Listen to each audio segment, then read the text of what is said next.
today we have somewhat of a legend here when it comes to Swedish-Taiwan relations and just Swedish-Taiwan news reporting in general.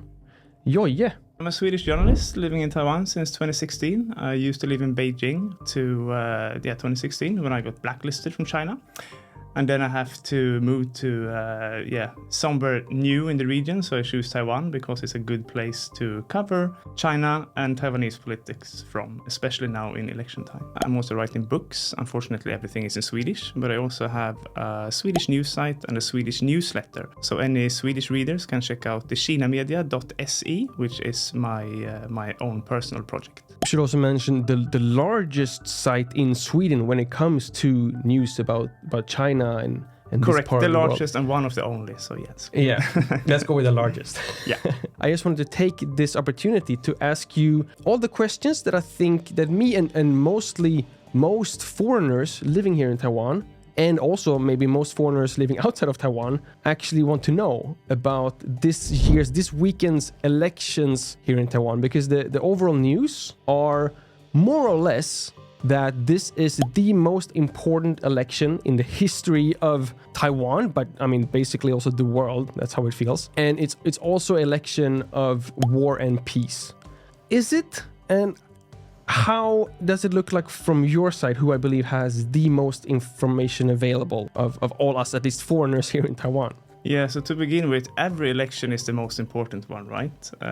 Last election I was here as well, and that was also the most important one. But that being said, yes, I must say that this election feels very important because China has becoming more aggressive in its claims on Taiwan, which you just mentioned, the war and peace narrative. So this time around, the stakes are very high. And there's also another difference from traditionally we used to have only two parties here in Taiwan who are battling for the presidential post, and that's the government party DPP, or Democratic Progressive Party. And then we have KMT Kuomintang, who is now the biggest opposition party. But then we also have a third party this year, and that is TPP, Taiwan's People's Party. But as you say, China is of course the most important issue in every national election. If you go to the local elections that you have every 4 years in between the presidential national elections, you have other issues. But in the presidential elections, China is again the most important topic.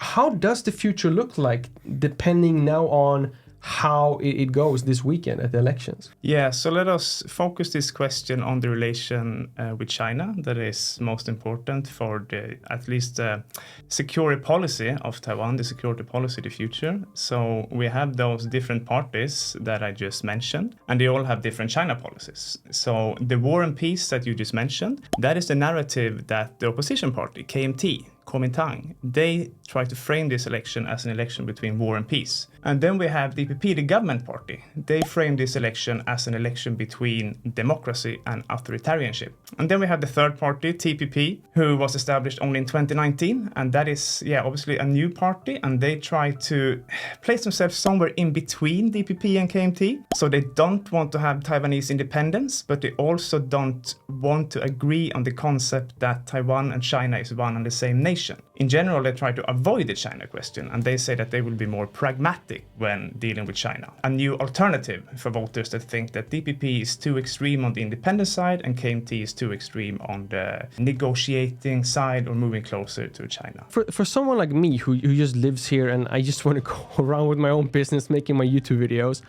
how would the future of Taiwan look different for me? Because in Sweden, it's like you vote for a party, and then no matter who wins, I would never notice it in Sweden.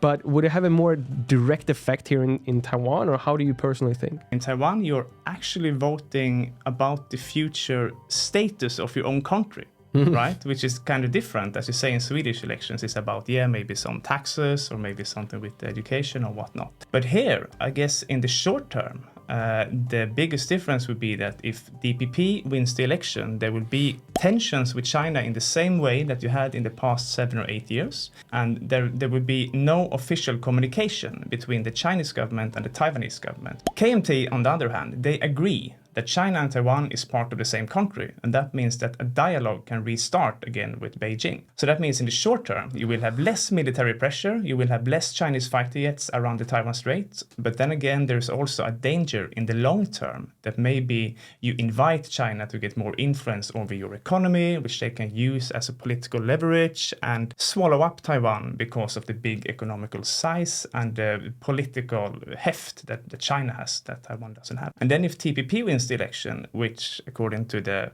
polls before this week, we're not allowed to talk about polls now 10 days before the election, but the polls that was published before this week, they showed that TPP are not likely to win the election, but they will have a sizable amount of votes. But if they have influence on the China relations, I think there would be a big...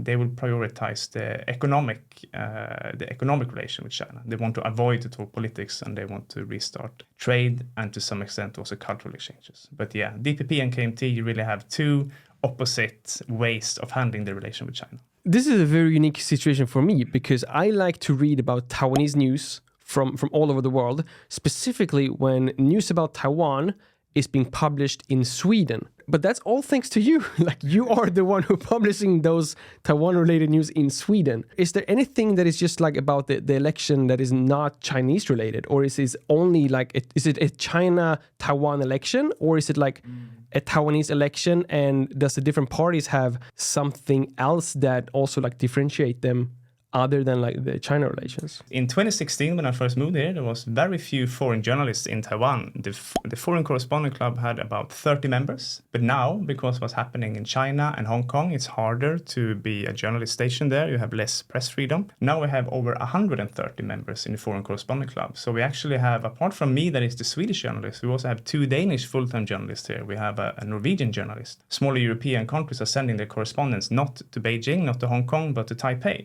So there's actually a quite vibrant community of journalists and also researchers and NGOs and so on here, right? So yeah, that has really changed. So you can read a lot of news in many languages about Taiwan written from Taiwan right now, especially compared to, 8 years ago when I first moved here. And then to your second question, I think this was the day before New Year's Eve. They only have one debate between the 3 candidates. 80% of what was discussed was related to China and the cross-strait relations. To the extent that you had some other domestic issues, it was about them blaming each other for corruption or illegal real estate affairs or something like that. You have one big issue that comes up sometimes is nuclear power, because DPP, the government, they don't really support nuclear power here, whereas the opposition do that.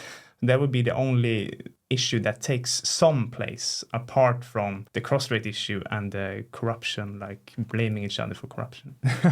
This might be a sensitive question now, but as a foreigner in Taiwan, if I would be able to vote, who should I vote for? That depends on your interests and your values. If you are a foreigner living here only for 4 years and want to make as much money as possible, maybe the opposition is a good alternative, because then the short-term aggression, the short-term tensions with China would stop, and it would probably be easier to do business both in Taiwan and in China. But if from a long-term perspective you have the interest to uphold the political and civil rights of Taiwan and the Taiwanese democracy, I personally think that the government party is a much better alternative. You don't have to look further across than to Hong Kong than to see what happens when you kind of start to negotiate with China, start to talk to China on China's conditions under Xi Jinping. So that really depends on your personal interest. I respect that a lot of people only want to make money, and maybe then they can choose the opposition.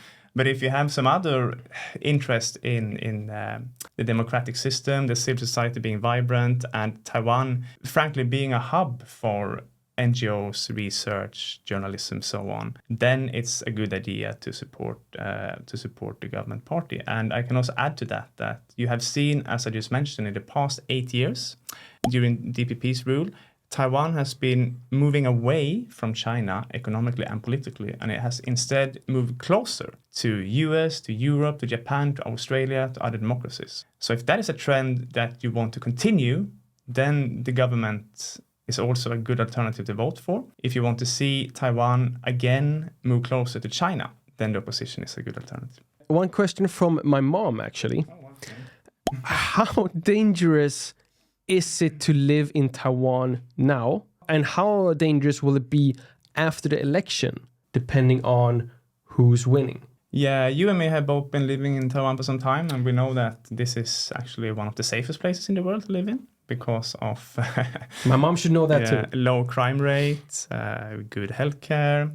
In general, it's just a very, very safe place to live in. That being said, of course, you can't ignore the threats from the biggest dictatorship in the world, just 160 kilometers on the other side of the Taiwan Strait. But it's very unlikely that we will see a sudden attack from China against Taiwan, because an invasion, an attack against Taiwan has to be prepared. You have to move troops, you have to move equipment. And this is something that Taiwanese and American intelligence will see months ahead. So a sudden invasion can't happen even theoretically because the troops are not in place. I was going to say, so it's not like our phones are going to get like a text saying that we have some missiles over Taiwan or anything like that. That being said, yesterday I was on a press conference with the foreign minister, Joseph Wu. And now you're here with Lukas Engström. Yeah, exactly. Same importance for me. So during this press conference, we got a text message from the Taiwanese defense ministry, a warning signal on the phone that you usually get when there's an earthquake. Like the phone message that exactly, came. Yeah. So Joseph Wu got it. Yeah, we had a pre-election press conference at the time, and there was a room with maybe 60, 70 journalists. So obviously the discussion just stopped. Everyone was looking at the phone. And everyone was like, what's happening? Is this it? And it turns out that the text message was a mistranslation. So the Chinese version said it was a satellite who has been launched, and there was some debris falling down from the rocket that carried the satellite. Whereas the translation into English, they said that they were warning for a missile. Yes. So during the press conference, everyone got quite jittery, and then Joseph Wu, he took the microphone, and you can see that he's used to those situations, right? So he calmly, this happens all the time. You have no idea what happens inside the office, guys. So he calmly and cool-headed explained that this happened, there's no danger, so on and so forth. But yeah, that being said, like if an invasion is not imminent, like if there's not like a sudden invasion, there are other things that can happen. For instance, there can be a blockade against Taiwan, you can have an attack against outlying islands, and some analysts are fearing that if we would have a government DPP victory in the election on Saturday, that China would feel the need to do some kind of military response either after the election or in May, when the new president, which will then be William Lai from DPP, when his period starts on May this year, that they will have to do some kind of military response. And then you could see something being done against maybe the outlying islands that Taiwan administers, that is closer to China. But it's very unlikely that you will have a sudden military strike or attack on the Taiwanese main island. Yeah. And according to the polls that we are not allowed to speak about just now, but if we just refer to the polls last week, there is a big risk or a big chance, depending on how you view the situation, that even if DPP wins the presidency, there would be a minority for DPP in the legislature. And that means that it would be very, very difficult for a DPP president to rule the country. So there can be gridlocked in many, many important issues. This does sound like a Swedish nightmare all over again. I'm somewhat kind of relieved that I'm not able to vote, so I don't really have to dig into this myself. But to all of you who have the right to vote, please do and go. So no matter who you're voting for, make sure that you do go and vote and take care of your democratic right here in Taiwan. I want to please also add something about the voting. So Taiwan always had a very high turnout in the voting. The last election it was 75%. 75%? Yeah, which is higher than some cities and some districts in Sweden. So it's among the world's highest. We have seen Chinese disinformation and disinformation in general before this election. And one of the disinformation that they try to spread is that the democracy in general is shit. So it doesn't matter who you vote for. You shouldn't vote at all, right? And I have seen this trend when I have been talking to people on the street and interviewing people about the election, that some people would say, I'm not going to vote at all because all the three candidates are just as bad. And that is exactly the kind of picture that authoritarian powers want to spread. So if you don't vote in the election, that means that you're actually aiding the authoritarian propaganda. So even if the candidates are not perfect for you, it's very important to vote to frankly protect the democracy in a time when the Taiwanese democracy are more threatened than ever. Or just like my old high school teacher told me, voting gives you the right to complain for the next 4 years. If you don't vote, you cannot complain for the next 4 years. Thank you so much. I understand that you're busy now this week, so I'm gonna let you go. And hopefully we can have a little more personal chat after the election. Yeah, I love it. If that's something that you want to see, please do not forget to subscribe to this channel. And if you do manage to read some Swedish or also with Google Translate, please do also check out the Kina Media, and you also have all Jojje's links and everything down in the description there as well. Thank you all so much for watching. My name is Lukas. Starts with L as in like, ends with S as in subscribe. Please do both, and see you all in the next one.